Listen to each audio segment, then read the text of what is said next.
Hello प्यारे बच्चों, आज आप सभी लोगों का आफ्ताब फैजी यूट्यूब चैनल पे वेलकम करता हूं।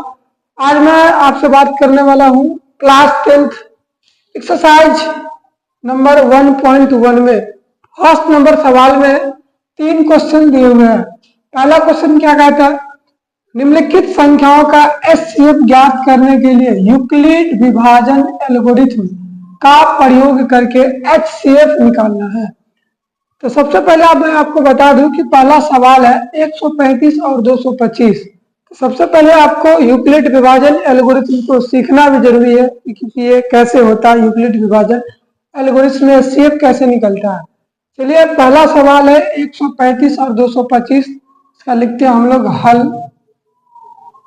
लिखेंगे सबसे पहले, देखिए 135 और 225 ये दोनों में सबसे बड़ा कौन है, तो 225 बड़ा है। सबसे पहले लिखेंगे 225, बड़ा का सिंबल डालेंगे, उसके बाद लिखेंगे 135, उसके बाद लिखेंगे इसीलिए यूक्लिड विभाजन एल्गोरिथ्म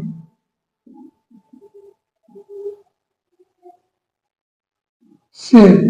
यूक्लिड विभाजन एल्गोरिथ्म क्या होते हैं, लिखना है फॉर्मूला इनका a बराबर बी क्यू प्लस आर। ठीक है, अब देखिए आपको सबसे पहले एचसीएफ आना चाहिए, साधारण सा एचसीएफ। साधारण एचसीएफ क्या होता है, 135 लिखेंगे पहले, उसके बाद कितना 225 लिख देंगे। कितने दफा भाग लगेगा, 135 में 225 से भाग देना है, एक बार में लगाइए 135 0, इधर से आपका हो जाएगा फिर 135 यहां चले आएंगे उठ के, कितना दफे, एक दफे लगेगा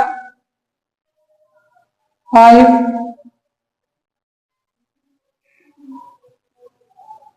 उसके बाद 19 यहां ले आना है, 45 दूना हो जाएगा। देखिए अब इसको यहाँ पे a बराबर बी क्यू प्लस आर पे सेटिंग करना है। सेटिंग किस तरीका से करना है मैं आपको बताता हूँ। आप बचपन में पढ़े थे, एक बात यहाँ पे मैं बता देता हूँ। इसको बोलते हैं हम लोग भाज्य, जिसको a से डिनोट करेंगे। ठीक है, इसको हम लोग बोलते थे भाजक, जिसको हम लोग b करेंगे। इसको बोलते थे भागफल, जिसको हम लोग q करने वाले। नीचे वाले को शेषफल, जिसको हम लोग r लिखने वाले। यहाँ पे उसी तरीके से मान पुट कर देना है। देखिए सबसे पहले ऊपर वाले पार्ट में a का वैल्यू कितना है 225 लिखेंगे, b का वैल्यू कितना 135, ये b क्यू मल्टीप्लाई में मल्टीप्लाई देंगे, q का मान कितना 1 है, प्लस r का मान कितना, r का मान 90 है, 90 लिख देंगे। ठीक है, फिर सेकेंड स्टेप में देखिए, सेकेंड स्टेप यहाँ हो जाएंगे। फिर यहाँ पे समझने वाली बात है कि ये हो जाएगा a का मान, ये हो जाएगा आपका q का मान, ये हो जाएगा आपका b का मान, नीचे वाला हो जाएगा फिर r का मान। एकदम सिंपल समझा रहे हैं, बस कॉन्सेप्ट को समझिए। उसके बाद यूक्लिड विभाजन एल्गोरिथ्म का एक एक सवाल आप बना सकते हैं।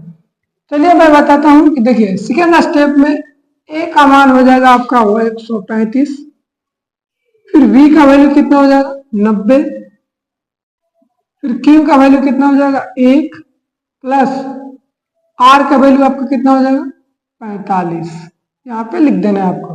फिर सेकेंड स्टेप में यह आपका हो जाएगा a का वैल्यू, ये हो जाएगा आपका q का वैल्यू, ये हो जाएगा आपका b का वैल्यू, नीचे वाला r का वैल्यू हो जाएगा।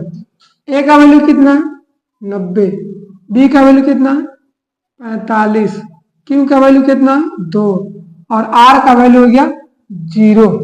देखिए जब तक पूरा पूरा कट न जाए, शेषफल 0 न हो जाए, तब तक आपको ये टर्म को बढ़ाते रहना है। देखिए यहाँ पे 0 हो गया, तो अब लिखेंगे इसीलिए HCF बराबर, देखिए इसके लिए 45 की वजह से ये 0 हुए हैं, इसलिए यहाँ पे HCF हो जाएंगे आपको 45। यहाँ पर जो भी आएंगे वही आपका HCF होगा। HCF बराबर हो गया आपका 45 आंसर। इसी तरीके से आप सेकेंड क्वेश्चन को भी सॉल्यूशन कर सकते हैं।